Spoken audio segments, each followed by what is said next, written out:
Hi, and welcome along to the All Guns Blazing podcast with my man DT. What can I say, DT? What a week. You know what I mean? The last 7 days or so. Yeah. Losing to Crystal Palace, losing to Wolves on both games, embarrassing. 6 goals conceded in those last 2 games. Previous to that, I think it was 1 goal in the last 7 games. 6 goals. Yeah. Right? And do you know what I wanted to talk about in this podcast was why are Arsenal so horrific away from home? And I'm going to, just to put it into context, right? What I wanted to do was just run through. This will give a bit of context to what we're going to discuss, yeah? I'm going to go through Arsenal's away form in the league. I'm not even going to mention like some of the other games like Europa League, FA Cup, whatever. I'm going to go our form in the league, Premier League this season, right? And I'm going to run through the games. So first away game of the season, right back in August, 18th of August, lost 3-2 to Chelsea, conceded 3 goals, right? Went away to Cardiff, beat them, but 3-2. And I remember going into that game, Cardiff hadn't won a game yet, right? Hadn't scored a goal yet in the Premier League. They scored 2 in that game against us, right? Next away game, actually got a victory at Newcastle, 2-1. Good win that was, right? So that was a good win. Away next to Fulham, we won 5-1. As we know, those 2 teams that I've just mentioned have both been relegated. So not as, even though they were great. Newcastle was struggling, weren't they? Yeah. But Fulham relegated, Cardiff relegated. So 2 of those Cardiff games. ain't relegated yet. Well, they're in that battle for the final place. There's 3 but teams. I know what you're saying. Excuse me. Looking at relegation, I know it's so bad it's making me sneeze. Right. So beat Fulham 5-1. That was a good result. Played very well in that game. Next away game, Crystal Palace drew 2-2. I remember at that game we were winning 2-1 right at the end. You know, threw it away. Made them equalise. Threw away a victory there, 2-2. Right. Then next away game actually won again. Bournemouth beat them 2-1. A place where we lost the previous year. Didn't play too badly in that game. I think we deserved to win that game. That was a decent result. 2-1 away at Bournemouth. And then next game away in the league, 2-2 at Manchester United. At Manchester United, they were on their knees. Yeah. We had them winning 2-1. We got that second goal. I remember straight from the kickoff. Still celebrating. They go down the other end and scored. Right. 2-2, right? Next away game after that, away at Southampton, lost 3-2. Another poor performance, another game with a lot of goals conceded in it. Away after that at Brighton, drew 1-1 at Brighton. Threw it away again. So many chances. Right? Then the next away game at Liverpool, lost 5-1, humiliation. Move on to the next one. Conceded 5. Right? That's what I'm reading is to give context, yeah? Then away at West Ham, lost 1-0, if I remember rightly, didn't even have a shot on goal in the whole game. Terrible performance, right? Away after that at Manchester City, lost 3-1. I remember we conceded. We said, let's keep it tight. 1-0 up. Iwobi gives the ball away. Was it 1-1? No, it wasn't. 1-1. It was Liverpool we went 1-0 Yeah, up. 1-0. Liverpool we went 1-0 up, lost 5-1. City, we conceded a goal within a couple of minutes of the kickoff. Iwobi hit the ball away. Give the ball away on the edge of the box. Make sure you start the game really strong. Be tight. A minute later. There we go again. 3-1. Yeah. Next away game at Huddersfield, won that 2-1. Right. Played poorly. Didn't play well in that game. We was winning 2-0. I suppose it was quite comfortable. They got a goal right at the end in injury time. But again, I remember them were a team that hadn't even scored a goal for ages, right? Then went away to Tottenham, drew with them 1-1, missed that last-minute penalty, Pierre-Emerick Aubameyang. Then next away game after that, Everton lost 1-0, conceded that dreadful throw-in and also didn't deserve to get anything out of the game. They were completely the better team. Next away game, Watford. Beat them 1-0, but they were down to 10 men and had us under the cosh for a lot of the game. Away after that, well, the latest one, Wolves lost that by 3-1. 2 more away games to come, right? Despite our horrific form away from home, we still got a chance. 2 more games to come, away games. Away at Leicester, which won't be easy on Sunday. Mm-hmm. And away the last game of the season against Burnley. All right, they might be safe by then. They should be. They're safe now, really. They are safe. They are. Mathematically, I think it's still, they could be about. They're but more or less safe. But there needs to be a goal swinger. But 20. Still, Burnley will be their last game of the season. They want to be up for it. They want to go out in style, and they won't want to do Arsenal any favours whatsoever. No. Right? Despite all of that, we are still got a chance of getting into the top 4. We're in 5th place. It reads, well, Man City, as we know, 89 points, Liverpool 88. Them 2 battling out for the top 2 exceptional teams. They're the standard when they show what they do when they go away from home. Then you got Tottenham in 3rd place on 70 points. They're going to get 3rd place.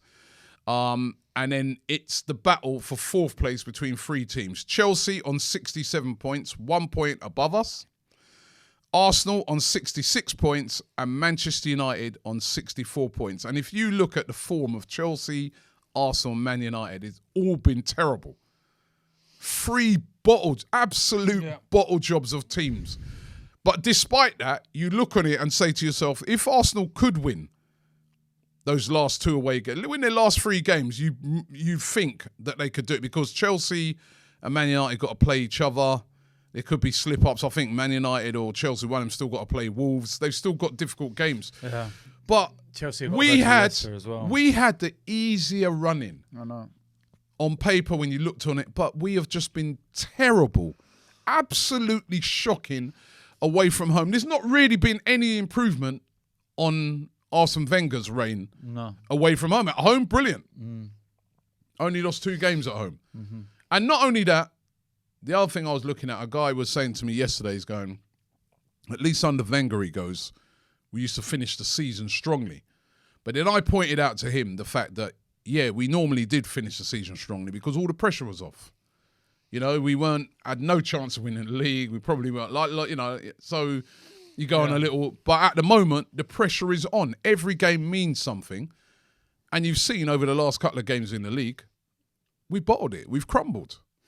Crystal Palace, Wolves. What is going on with our away form? Why are we so bad away from home? Too many weak, feeble-minded individuals. This isn't one season, it's 3-4 seasons now. We've had an away record that resembles a relegation side, and there's got to be something from within, and it's to do with the players. I mean, you know, I see like Emery was making a rallying cry, asking for the fans to back the team and that. And look at the turnout at Wolves. Straight after Easter, you said it in your video, and the fans were right behind they have been right behind the team. But how many more times are these fans going to keep going away from home and seeing really poor performances? I mean, you go away from home now, and fans are just like, well, it's a toss-up. No matter who we're playing. Yeah. It's not good enough, is it? No, it isn't. And you know what? I get really pissed off with hearing people connected to the club telling us that we need to support them. We've done nothing but support them all season. Sell out every away game. Even in Europa League games, we're still taking vast numbers to far-reach places. And it's, how much more can we support you? Give us something back. That's all we ask. If we would have gone out there, in the game against Wolves, and we would have, been beaten by, we were beaten by the better side. Let me make that right. But you know what I mean? If we were beaten, close game. Yeah, we put 100% in, and it was, Wolves were just better than us on the day, and they had maybe a low rub of the green. They were but it was very easy for Wolves. Yes, they were the better side, but we made it very easy for them. Embarrassingly And when you easy. do that, I'm sorry, but there's no excuse. Don't sit there and say that we can't criticise you. If you're a professional footballer and you can't handle criticism, find another job. All right? We're allowed to criticise you. because we pay our money. So why should we not? Why should we be told all the time, just support everyone. Let's just see where... No, I've had enough of that. I've had enough of waiting and waiting and waiting and waiting. Tell me when it's going to change. This ain't a one-off performance, Robbie. Well, I've just read through the exactly. list. It's the and whole you look season. at how many goals we're conceding in those games. Even in victories against Huddersfield, hadn't scored in how long? Conceded a goal. Cardiff, hadn't scored at all that season. Conceded 2. We're conceding goals. I think we've only kept one one clean sheet all season. Exactly. And that was against 10 men Watford, and even they had us under pressure. Yeah, we were the last team to keep a clean sheet away from home in the Premier League this season. But what is it? What is it? What is the reason? The mentality. The mentality, Robbie. We've got too many weak players. Who are these weak players? There's players from the old regime. If I look at this season, if you're going to break it down, you look at, apart from Stefan Lichtsteiner, who was a free anyway, I would say that pretty much all of the signings that we bought in the summer have contributed to the team this season and done something and taken us to a different level, in so to speak, because we are challenging for that top 4. You think Leno's been one of our players of the season, had an absolute nightmare against Wolves, but you've got to base it over the course of the season. How many points has Bernd Leno won us in comparison to he's lost us? He's had two poor performances.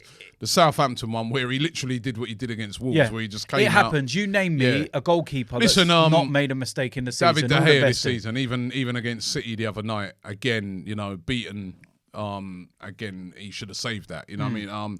It happens to a goalkeeper. I did an interview the other day with David Seaman, and as he pointed out, you make mistakes, is how you come back from that. Yeah. We know that Leno's been playing well, but he had a horror show. Exactly. Horror. And then you look at Socrates.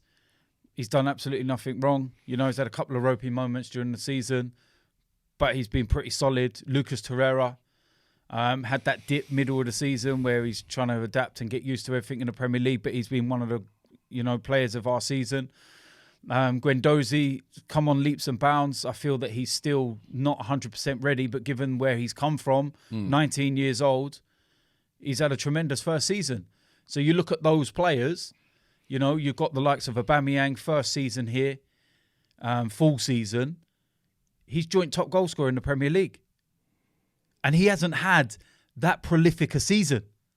So I think if you get the right players around him, because he's been playing majority out wide. Who are the players? I want you to name a few of these players that for you have the weak mentality. Weak mentality. Right, let's away from home. Let's go through it. Right, we've got to look at our captain. Which one? Well, the main captain. You've got to look at the main captain. Koscielny. Because for as well as he's done since he's come back from his Achilles injury, and don't get me wrong, he's been absolutely fantastic, and he's even proved me wrong that he's still got something within him. But away from home, we don't have a leader. We don't have a Virgil van Dijk.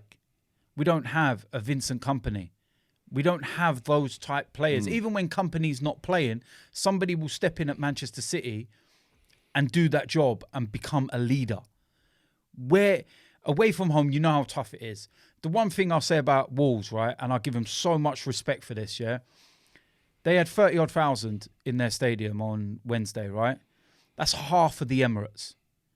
It's louder than I've ever heard the Emirates. Because the way that they, the club let them support, they let them, do things. Oh, yes, we're a massive club, and Wolves will probably never get to the level of where we have so many tourists, shall we say. Yeah, that's not a bad thing. We have a lot of people that, come from America, China, and Africa and all over the world that want to come to watch Arsenal, and you probably don't get that at Wolves. So you will have that element of supporters that don't really get into the whole, creating the atmosphere thing. They're there for the day out, basically. But then it's down to the club to turn around and do something about it and say, right, we need to give you a singing section. I've been seeing what the young lads are doing in Block 26 before the game in the concourse and everything. Superb. But then what happens? They're inside the stadium against Crystal Palace trying to stand up and cheer and get everyone going. They had their season tickets taken off them and issued little things. Is one of them. One of them got a notice saying that, you need to sit down. But that's what I mean. But this is what I'm trying to say to you. What the club now need to sit there and say, right, okay, we're going to have our element of tourists and everything else. That's part and parcel of being a big club. Man United get it. Liverpool get it. You know, Spurs are starting to find out now they're in a 60,000-seater stadium and what kind of, you know, things happen when you go down that road. But the club now need to turn around and say, right, we need to give you a section where we can get the crowd behind us 110%, because you think some of our biggest games this season, Manchester United at home in the league, Spurs at home in the league, even Liverpool at home in the league, atmosphere was absolutely electric, superb. But you're never going to get that every single game when you're playing Burnleys, Huddersfields, Fulhams. But the problem, listen, you're going off of No. I was just saying, but now I'm going to go back to it. Because you know what? At home, we're winning at home. We only lost 2 games. So I'm on now about we're away. Right. The atmosphere from the fans away, they make a lot of noise. They get beyond the team, so that can't even be a factor. No. Right, so we go back to the players, right? So Mentality. Long Koscielny. Koscielny won. Right. Yeah. Nacho Monreal. Yeah. Right, Okay. I'll tell you one thing about Nacho Monreal, right? He was the one player that walked straight off the pitch yesterday and never came over to the fans. The fuck does he think he is doing that? Sorry, you put that kind of performance in and you can't come over and thank us. The midweek after Easter. It's a Wednesday night. All right, but is his mentality not? No, I don't think his mentality is. Okay. Does Nacho strike you as a leader? A lot of your leaders come within that back line because that's where you need to be tough in defence, right? Does it look like he can lead that team when the chips are down? When the chip, because you say that, right? But I'm going to give you the examples here of Liverpool, for example. Virgil van Dijk is the pinpoint. He's the linchman, like the main man, right? Yeah. He's that man there. But look at everyone else around him. You look at Robinson, for example. You look at Trent Alexander-Arnold. They rise. They lift their levels. Watch Liverpool away from home. There's a reason why they've lost 1 Premier League game all season. Man City lost 4. Remember that. Liverpool only lost 1. There's a reason why, because these players raise their level. They stand up and be men. So if Virgil van Dijk's having a bit of a quiet game, and he may not be as influential as he is other times, the whole unit doesn't fail. At Arsenal, when one part of that wheel fails, the rest falls apart. But at Liverpool, if one's failing, the rest of them pick them up. Come on. We're going to be like your supports today. Right, Nacho. Likes of Mkhitaryan, Alex Iwobi, even Granit Xhaka at times.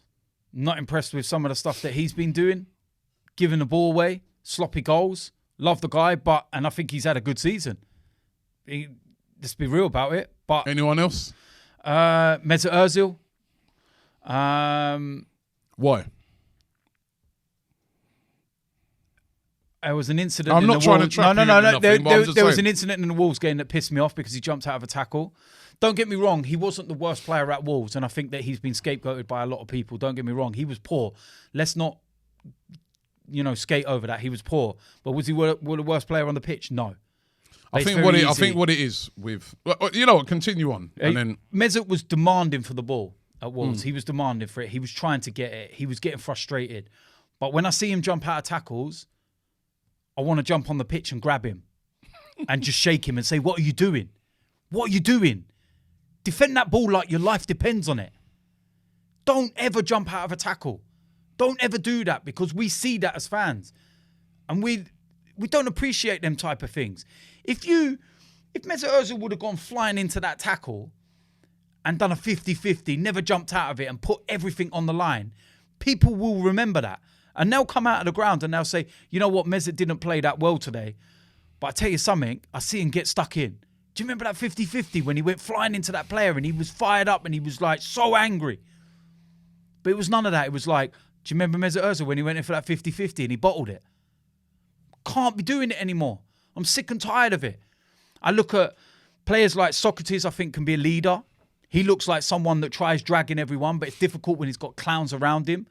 Bern Leno looks like a commanding goalkeeper. I've got no problems with him despite his mistakes. He's only going to get better. Lucas Torreira, he's a leader, given the fact that he's only 22 years old. He's only going to get better. And he looks like someone that's up for the fight. Lacazette, always up for the fight, despite him having a poor game against Wolves. Looks like someone that cares, wants it. But there's too many weak-minded people. You can have some people that are a little bit within their shell, and you can have some players that may not have that brash personality that some of the others do, where they really show it, fist pumping and, you know, all that kind of stuff, yeah? Yeah, listen, but there's too many of them. I agree. I think that's one of the things. I think there's other things as well, but I think one of the things is mentality. And that these players, how can you be at home and so good?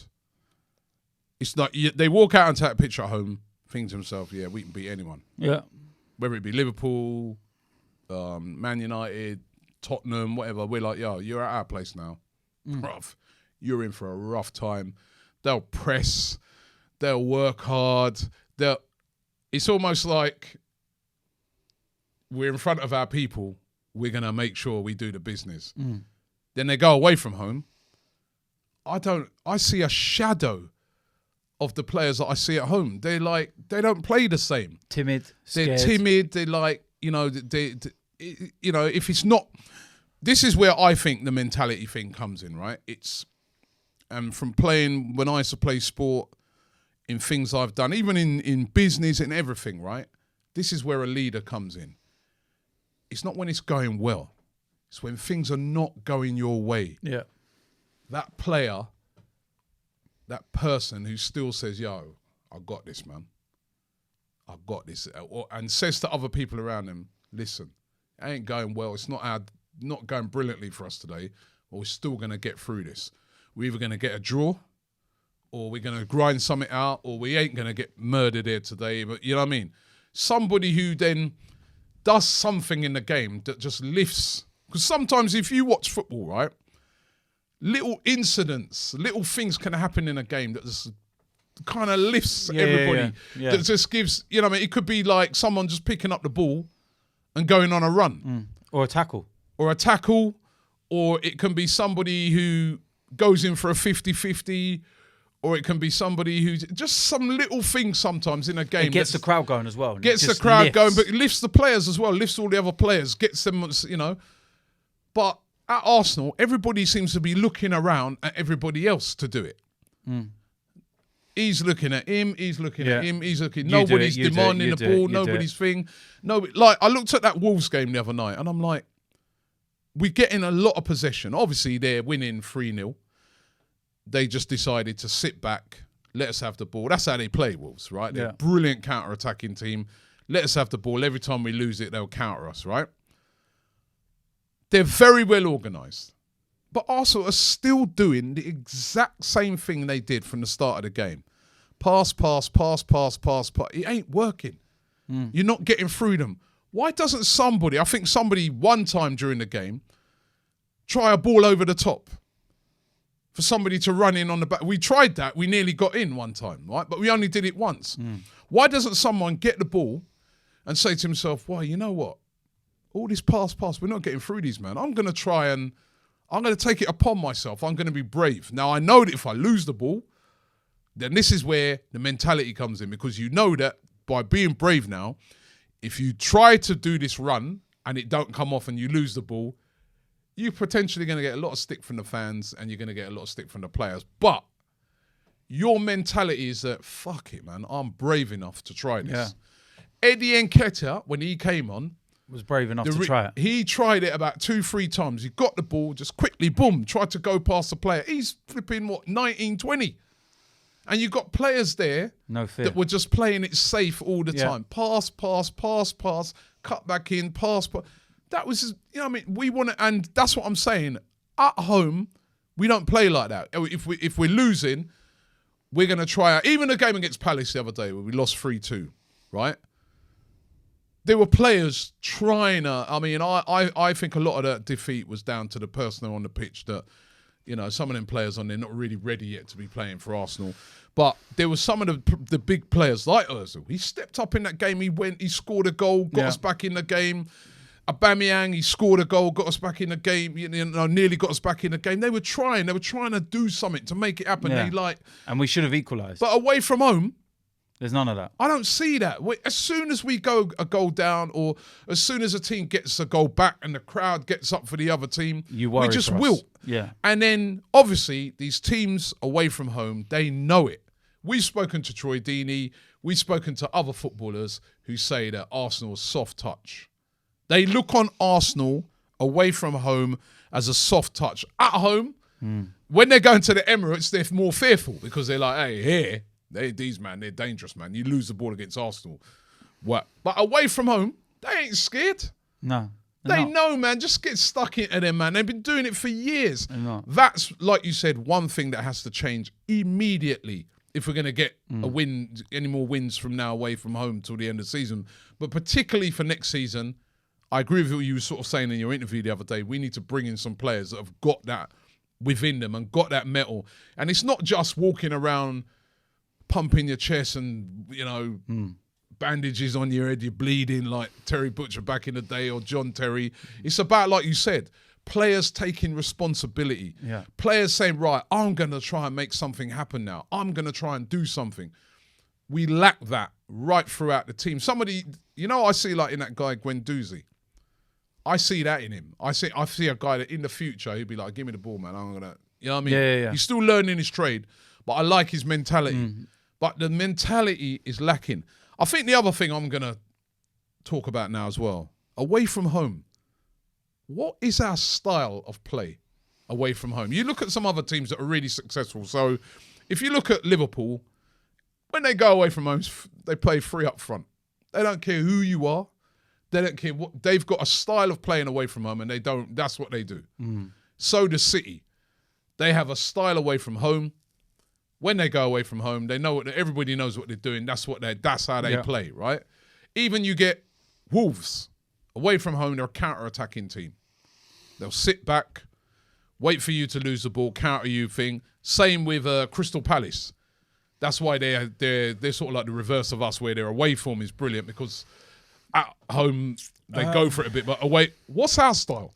What is our style? I don't think even Emery knows at the moment. I think it doesn't help with the injuries, the fact that we've got so many donkeys in defensive positions, but it always changes. We don't press away from home. We press at home. We don't press away from home. We don't press. But also, what I think's key is that most teams have a formation and they stick to the formation. Like you said with Liverpool, they stick to three up front, the midfielders, the defence. It's the same unit. The personnel may change, but the formation always stays the same. So is it Emery making too many changes then? I think so. I think maybe he's being overcautious, maybe too protective at times. I see Kelechi's interview after the Wolves game saying that we should have played three at the back. I was actually shocked and confused as to what we were playing because some were saying we were four at the back. And it looked like four at the back. Do you know what? Sometimes it looked like one at the back. That's how bad it was. But that's what I mean. Every time we lost the ball, they were straight in. There's no shape. There was no protection from the midfielders. There's nothing. There's nothing there that shows any kind of leadership, any kind of, solidity, any kind of, you know what I mean? It's just poor. It's so poor. And as a defensive unit, we are all over the place constantly. And we were all raving, a week or so ago saying, we've only conceded 1 goal in 7. Yeah. It's now 7 goals in 9. So it's now back in perspective because our defence is shit. Well, that's the next thing I was going to ask about. I'm going to touch on away from home. And the record speaks for itself. The goals can, the amount of very minimum amount of clean sheets we've kept. It's poor, away from home. What the good teams do is if they go away from home and they score first, they're likely to win 1-0, 2-0. Even those teams down near the bottom, they get that first goal. It's very, very hard. Look at even Palace the other day. So, but with us, we get the first goal. We got the first goal at Liverpool. Yeah. Then just capitulated. Within 10 minutes, we were 3-1 down. We can't defend. No. Our defending away from home in particular is absolutely shocking. I look at, for example, Manchester City when they went to Old Trafford this week. We already know that, Man United are in this predicament. They don't want to win and hand the title to Liverpool. We've seen what some of their fans are saying. But at the end of the day, they needed to win. They needed to win. But what Man City did was they set up right. First half, it's cool. Don't need to go out there and play Harlem Globetrotter football. Get in at half-time, 0-0. It's all good. Come out in the second half, raise the gears a little bit. got the first goal. After you score, you are at your most vulnerable, believe it or not, in football. So for the next 5-10 minutes, just go through it. Just, ease it and get over that little bit of a storm. Lingard missed a chance. They weathered that little bit of storm. And then they stepped their gears up again. 2-0, game done, bye-bye. See ya. Then saw out the last 10-15 minutes just like a stroll in the park. Whereas if we would have went 1-0 up at Manchester United, like when we went 2-1 up at Manchester United, we're still celebrating. And they've gone down the other end and scored. Do you know what I mean? We're literally all looking at each other, hugging, and yeah! And then we're like, why are they cheating? Oh, shit, they've scored. Defending's terrible. Defending is shocking. Defending is terrible. Needs to be. There needs to be something seriously done about the defence. Robbie, how long? In the summer. I saw a stat yesterday, right? Someone put it up. From the last 10 years, the away form of Arsenal, yeah? For the last 10 years. No. From the last 10 years. It's only been the last 3 years that our away form has dipped. From 10 years ago, for the first 7 years, we were in the top 3 of away form. In the last 3 years, we've then dropped down to below 10th to 15, 16. Defence is not good enough. Drastically. The defence is not. The defenders that have been brought in, like you said, a lot of that's from the old regime. That's why it's going to be a really important summer this year because, you've got that back line. You've got Maitland-Niles, who basically has been having he's having to be, and I still think, he's done. On the whole, he's had a good season. He was a bit shaky at the start. He's grown into the position. Let me say one thing. Now you've just mentioned him. Let me just say one thing, and here's the perfect example right here. If you're talking about right backs, Maitland-Niles as a right back should be playing for Crystal Palace. Wan-Bissaka as a right back should be playing for Arsenal. Yeah, Wan-Bissaka's been brilliant. There's your level. But Maitland-Niles is... I know he's only covering, and he's a midfielder, and I won't be too harsh. Forget the midfielder thing. No, he's not. I don't want to... I know that winds you up. Again, that's down to the mentality thing. You're not a midfielder, you're right back. Yeah, I know. That's where you play week in, week out for Arsenal. You're right back, yeah? He's improving. Even though he had a bit of a shocker against Wolves, I thought he really lacked protection, and Mkhitaryan was terrible. Offered him nothing. No. But... he's improving. If you get Bellerin back in that position... If we're a big club... If we're a big club, we go and get Wan-Bissaka. Exactly. Because if Liverpool want Wan-Bissaka... If you want to win, if you want to start challenging... My thing is this. Is he all right over there? Sorry, I could just hear him off camera over there. He's got my sneezes. If you want to challenge Liverpool, you want to challenge Manchester City, you even want to challenge Tottenham properly, right? Because they're above us now. You sort the defense. That's why Tottenham are a better team than us right now, is because their defense is better, right? Even their backup in defense is better, right? So for me, if we want to operate like the top tier team, we get I remember saying to somebody a few months ago, we should get Wan-Bissaka. And they were like, well, what about when Bellerin comes back? He's got to fight for his place. That's what the big teams do. Look, you got Sane there. Man's been on the bench. People have been saying, how come Sane... We had Mahrez. Mahrez, they're on the bench. You got to earn it. You got to earn it. Pep Guardiola said, I remember him saying, he goes, listen, I feel a bit sorry for Mahrez because he's a quality player. But he goes, but the way Bernardo Silva's playing right now, he goes, I can't drop this guy. This guy's brilliant. Go earn that place. You got to earn it. When you're at the big club. This is our problem. Too many of our first choice players. Maybe the reason why they're so weak and so complacent is because they know they'll play next week. They're not going to get dropped. There's no one behind them. We should be going to get somebody. We need a right back. We should be going to get a Wan-Bissaka or something exactly. like that. We need a left back. In the left back, we need a left back. I think with Nacho Monreal, he's been a great servant to the club. Remember, was it last season? A lot of people said he was our best player. But he's getting older now. He's a great servant. Thank you very much. He's getting older now. You know Thank you for the memories. Yeah, but respect him. Yeah, respect him because he's getting older now. And we need an upgrade on Nacho Monreal. Even if you kept somebody like Nacho Monreal's backup. But we need somebody who's going to start week in, week out at left back, know that position, be a real top left back. I know who I'd go for. The lad at Celtic. Tierney. All day. I'd like, I saw these links about 6 weeks ago to Alaba. I know he can play right or left. I'd like Arsenal to go and get somebody like that. Yeah. Those are that's what I want to see, right? Then now in the centre of the park, we need. I think Koscielny, the way he's performed from now till the end of the season, has earned. I would keep him another year, but he wouldn't be my starting. No, player. He wouldn't. Because he would be there to help number one, remember with Koscielny, he's injury prone. Yeah, he has that Achilles problem that he carries. He's injury prone. We know he ain't going to play us whole season. We need a guy that's going to come in there, play the whole season in that position, right? And then either Koscielny or Socrates will be the person that plays alongside him. Well, Socrates, I remember meeting this guy from Germany. I've told this story before from that paper build. He told me right from before the season started, when I saw him at the World Cup, he told me about Socrates. He said he's really suited to the Premier League, but he'll get loads of yellow cards. And we've seen it. He just had that 2-match suspension, which really has been kind of cost us in that Palace game. Yeah. Mind you, having seen him against Wolves, I'm not even too sure if it did. But Socrates and Koscielny battle it out. And then we have a brilliant, strong defender there. I don't know who that person is. I know a lot of people are talking about Titi. I got it right this time. I never called him Titties. Like last I'm not sure if he's the answer. No, well, the only thing that worries me is obviously his knee injury. That's the concern.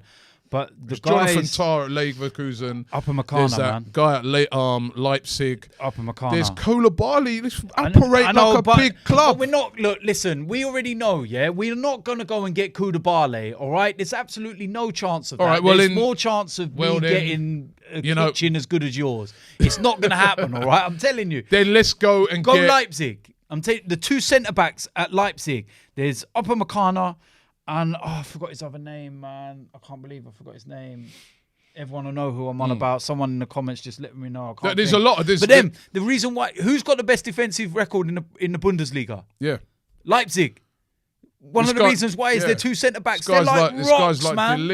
No chance. That boat sailed long time ago. But it used to be we would be in for. Yes, I know. You know. But not now. We need to look. But that area, the back four. Is where we need serious the work. Serious strengthening away from home. In the midfield, we're going to have to replace Ramsey. Yeah. I said the other day, why not somebody like an Isco? Because because now Zidane's back at Real Madrid, he's back in favour. I'd sell Ozil possibly and bring in Isco. Well, you know what the thing is, right? Is that there's a couple of guys at Wolves that I like the look of.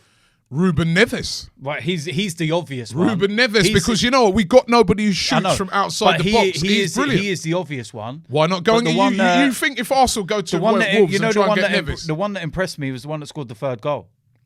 Jota. Oh, he's brilliant. Excellent player. So good. You telling me these players are not gettable? Of course they are. And that's not being disrespectful to Wolves. We even spoke to Wolves fans after the game and we said, yeah, what if we come for Neves or... You know, and they were like, listen, if, you know, clubs like Arsenal come in for these players, then there's nothing we can even actually do Jimenez about it. up front. Even that, I know we've got two brilliant strikers, but the thing is, if Welbeck goes, right, which it looks like, you know, when his contract's up, what we lack is that third striker, somebody different. Yeah. Somebody who's got a bit of aerial presence and that sometimes in some games. Giroud's out of contract. Oh, somebody said, what about this one? Somebody suggested this player to me the other day, Mitrovic. Oh, from Fulham. At Fulham. As an alternate to, because we've got two excellent strikers, right? We've got two excellent strikers. I know what you're saying. But he's somebody different. You know, a different striker. Yeah. Physical presence. I know what you're saying. You know what I mean? Because sometimes when you go away from home, you need something a bit different as well. You know what? We're talking about defenders, yeah? A name that we've left off the list straight away. If we're a big club, go get Alderweireld. Yeah. Year left on his contract. So getting old a bit now. I'd rather see... But given the fact he's got a year left on his contract, it's not going to cost more than 25, 30 million pounds. Yeah. If you're talking he had 3-4 years, you're going to have to spend stupid money. And for his age, no. Well, I don't think Tottenham would want to sell him to us. They might not want to sell him, but they might not have no choice. No, but if he's got a year left, they're going to have a bit more say in it. But you've also got to remember, Tottenham are in a situation where they've just spent £1 billion on their stadium. No matter what you want to do or say, Daniel Levy needs to make money. It'd be damaging for them to sell. It could be after the whole Sol Campbell thing. It could be, but who knows? I think though, for me personally, Alderweireld, He's a great defender, but I'm looking at it, I'm thinking his age. He's in his 30s now as well. I'm like, I want that sort of 25, 26-year-old defender who's going to come in, commanding, go Leipzig mentality as well. And then I just look at the midfield and I say, I think Ozil's now, you know, he does get scapegoated a bit. I agree with you, but I think it's time now to move him on. Is he going to get any better? I mean, you say about, I know what you were saying the other day about Iwobi's and people like that, right?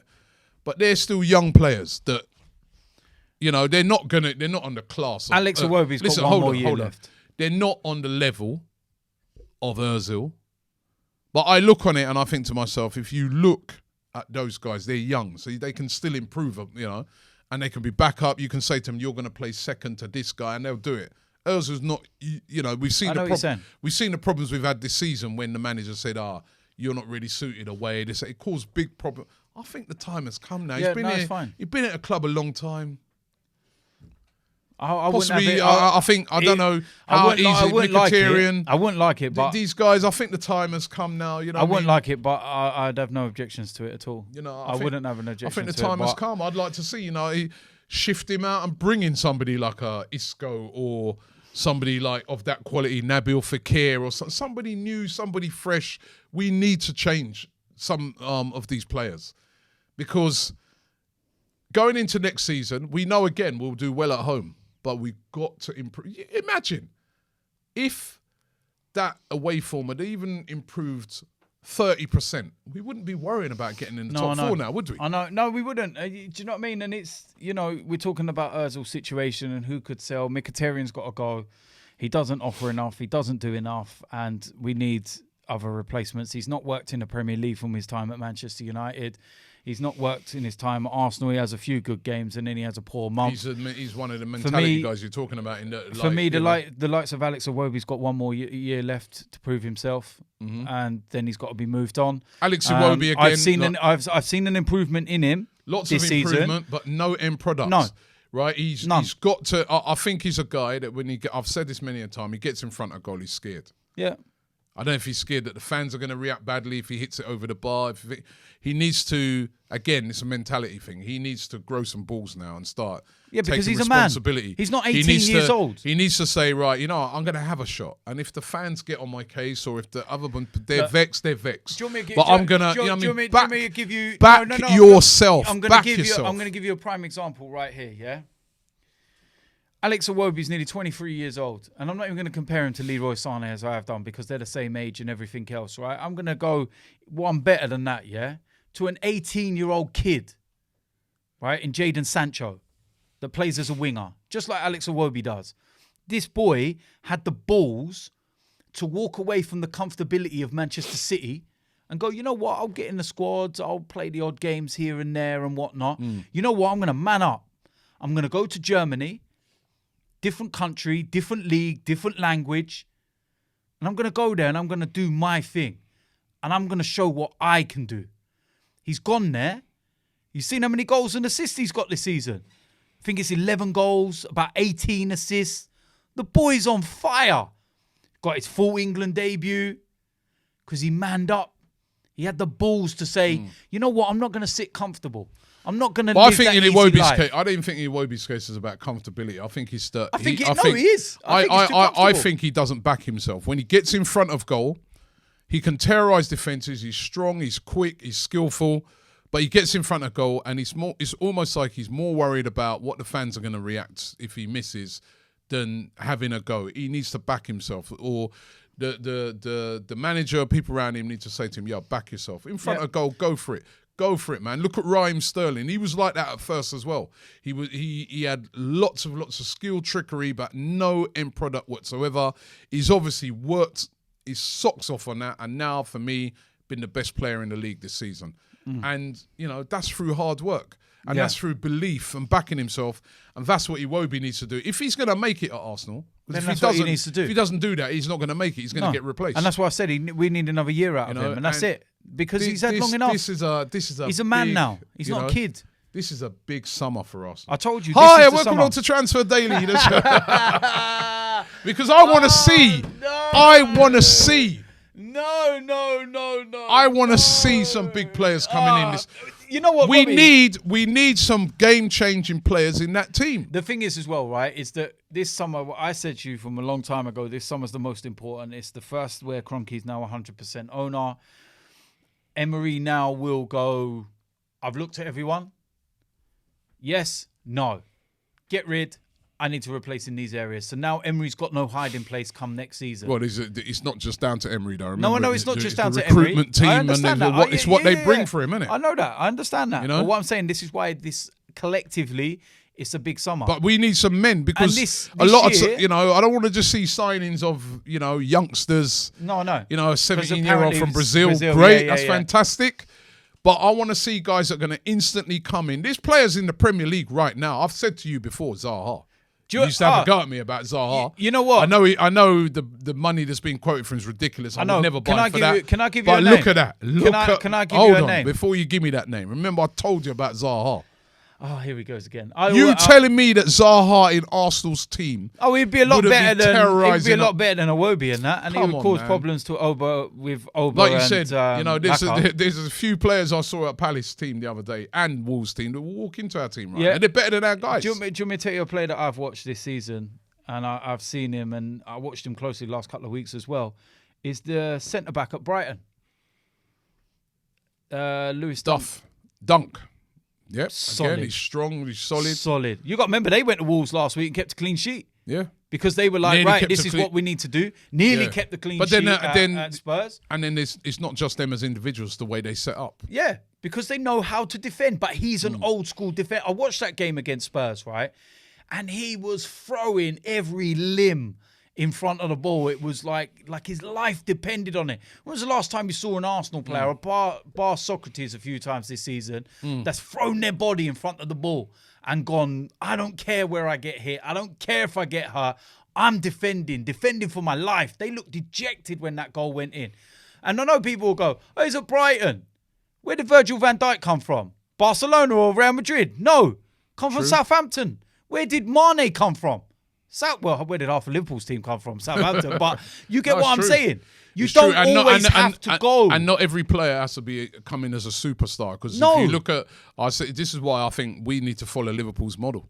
Because if you look at some of the players they've bought in, Salah, right, was doing well in Italy, but he was not far from a superstar. I remember when they signed Salah, I was one of the ones going, ha, ha, ha. No, I said it was... No, I laughed because I remember his time at Chelsea. Yeah, I said it was a good signing because I saw what he was doing at Roma, but I never thought that they would then take him to another level. Robertson was no name on everybody's lips that before. Trent Alexander-Arnold's a youth who's come through. I know Robinson plays at Scotland, right? But he's a captain and everything, and he's keeping the likes of Tierney out. Yeah. There's that other guy, Gomez, who's sort of come through their thing as well. They bought Ox from us. I know he's been out the whole season, but he started doing really well for them. Mane, great player. We know he had a lot of abilities. It's a bit like when I say with like a Zaha, but they've taken him to that next playing level. In a better team. So you're right. There are certain players in that Premier League that I look at that I say, he could come in and do a great job for us. Or that Jota, what I saw of him. He looked a very good player. Ruben Neves, Zaha, even that Milivojevic at Palace. I look at him, I'm like... But these are all players that are gettable. Are they better? Are they any worse than what we've got? They are gettable. And it's like I even said to you, even when I said players like Lewis Dunk, for example, he's now a full international. Remember that as well. There's a reason why he's been called up to the national side because he's been that good. Don't look at Brighton as a whole and the fact they're fighting relegation. Look at the individual. You know, Southampton was struggling with Virgil van Dijk there. Doesn't mean he was shit. Just means the collective unit around him wasn't that great. Because I remember seeing Van Dijk when he came to Arsenal. And even you saw straight away. And like I said, if you look at Lewis Dunk, for example, you're telling me we couldn't go and get him? No, of course we could. Even if Brighton survive and stay in the Premier League, of course we could go and get him. Harry Maguire's another one. Exactly. They're all Leicester. players that we could go and get. By the way, so let me end with talking about this. That's the game. Leicester away. Another chance to redeem ourselves, but do you want me to tell you what's going to happen? Good team. Harry Maguire, Ben Chilwell, another guy that we've been looking at left back. Do you want me to tell you what's going to happen? Do you want me to tell you what's going to happen? Harvey Barnes. No. Madison. Flip it. Yeah, don't. What's going to happen? I'll tell you what's going to happen. We're going to lose. No, we're going to draw. You think? Manchester United are going to beat Chelsea. All three of us are going to be on 67 points. We will be above Chelsea on goal difference. Chelsea will be 5th and Man United will be 6th. And then it will go to a shootout as to who can score the most goals in our last 2 games each. Honestly. And I look at Chelsea's fixtures. They've got Leicester away last game of the season. They've got a good record at Leicester. I know, but I'm talking about if it ends in a shootout between who's got the most goals. But do you know who worries the most? We got Burnley away. Yes, but I'm saying solid team. You're not listening to me first. I'm not saying it's us. Defender. You're not listening to me. I'm saying to you, if we end up this weekend all on 67 points and it ends up in a shootout last 2 games to score the most goals, I tell you who I fear the most: Man United. You know why? You've got easy games because their last 2 games are Huddersfield and Cardiff. No, I think if we don't win at Leicester, I think it's done. No, because if Manchester United win, Robbie, and we draw, we are all on 67 points, but we're 4th on goal difference. I don't think United will beat Chelsea, to be honest. Well, no, this is the scary thing. I'm looking at Manchester United's form. They've lost 7 in 9, and you're going, you know what, Chelsea will go there all right. Number 1, Chelsea are not playing great.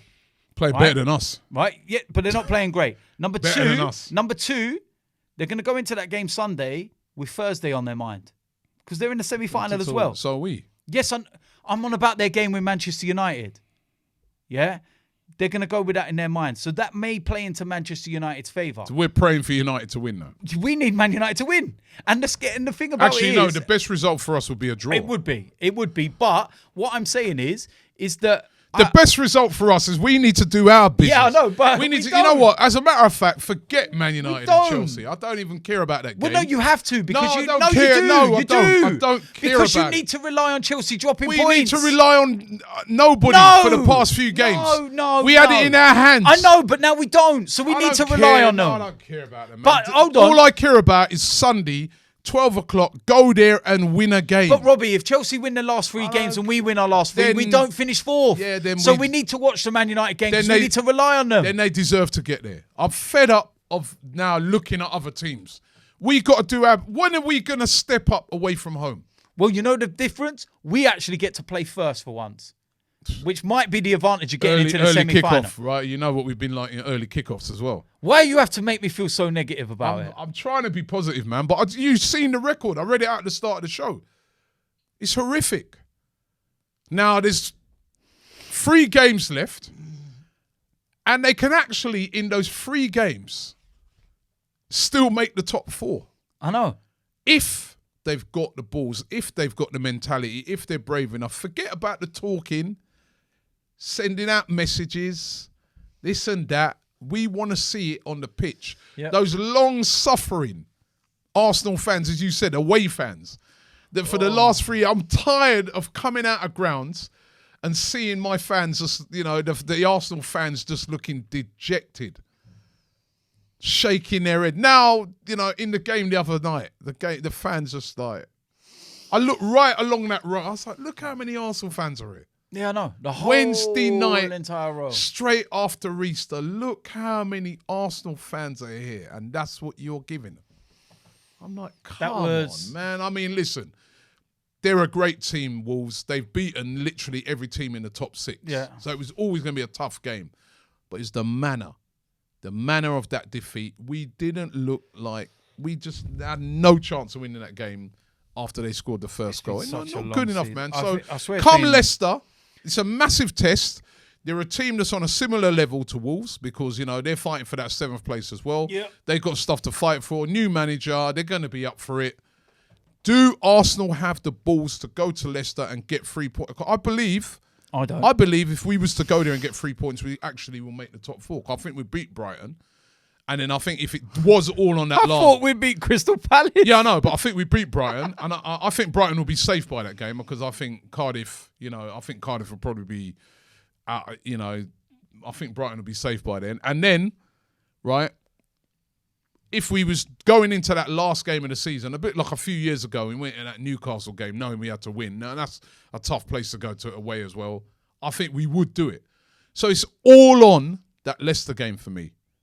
do we have the mentality and the balls to go to a difficult place away from home and win? Yeah, but there's also like what do the big teams do? But also, like I keep saying, that's City all the other well and night. good. No. City. But that's all well and good. Beating Leicester, beating Brighton, beating Burnley. We need Chelsea to drop a point. Yeah, I'll think about that. It's not in our hands no more. I'm not even going to worry about it until after our game. Do you want me to give you something else to worry about? And I'm really sorry to have to do this to all Europa Arsenal League. fans, but I like looking ahead, and maybe that's my biggest fault. But this could be the worst scenario on the planet. We finish 4th. We're all happy. Yay! We finished 4th. We're in the Champions League. Tottenham win the Champions League. And then Chelsea win the Europa League and Liverpool win the league. And it's just like, shit.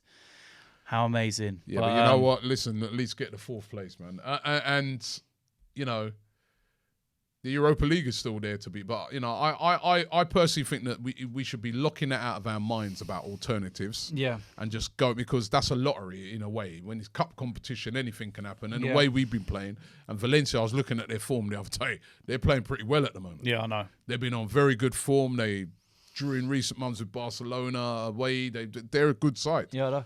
Right? So all these people who are thinking like, oh, yeah, we're going to be in the final with Chelsea. Stop thinking like that. Valencia are as good a side as we, if not better. So it's going to be a tough game. But one game at a time. Leicester, that's the big one. Do we have the balls to win that game? We're going to find out on Sunday. Respect Mr. DT. Yeah, man. And love to hear your comments on Arsenal's away form. Why is it so bad? Give us the reasons why you think it's so bad. Don't forget you can download this as a podcast. The links are in the description. I'm actually waiting for someone to blame AFTV for the away form. It's your fault. You're too negative It's to the all my players. fault. I've been so positive this season, man. Oh.